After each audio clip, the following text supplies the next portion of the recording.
अस्सलाम वालेकुम इटली वाले की हाल चाल है। उम्मीद करना तुसी ठीक ठाक होवोगे। अज तुहाडे नाल एक गल शेयर करनी है तो ध्यान दे नाल मेरी गल नूं समझना है। जदों भी कोई बंदा यह पोस्ट करदा है, कोई वीडियो पोस्ट करदा है, नहीं तो कोई लिखिया होया पोस्ट करदा है फेसबुक ते टिकटॉक ते कि सानू बंदे की जरूरत है, तो थल्ले यह कमेंट्स ना करया करो आई एम अवेलेबल, मैनू ज़रूरत है, मैनू काम दे दिओ हैं जी। इस तरह अगले बंदे नूं भी नहीं समझ लगती कि इसनूं की करना है।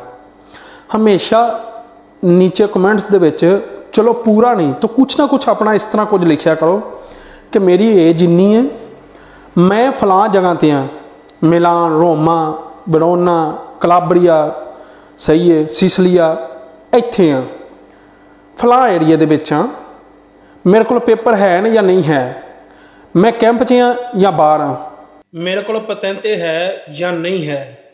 यह दो चार चीज़ां नीचे जरूर लिखिया करो।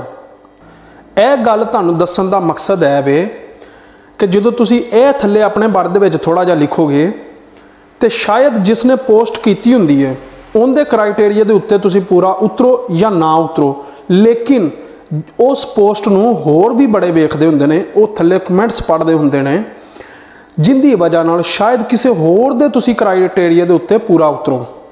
समझ आई है कि नहीं? ये थोड़ियां जिहियां गल्लां दा ख्याल करिया करो।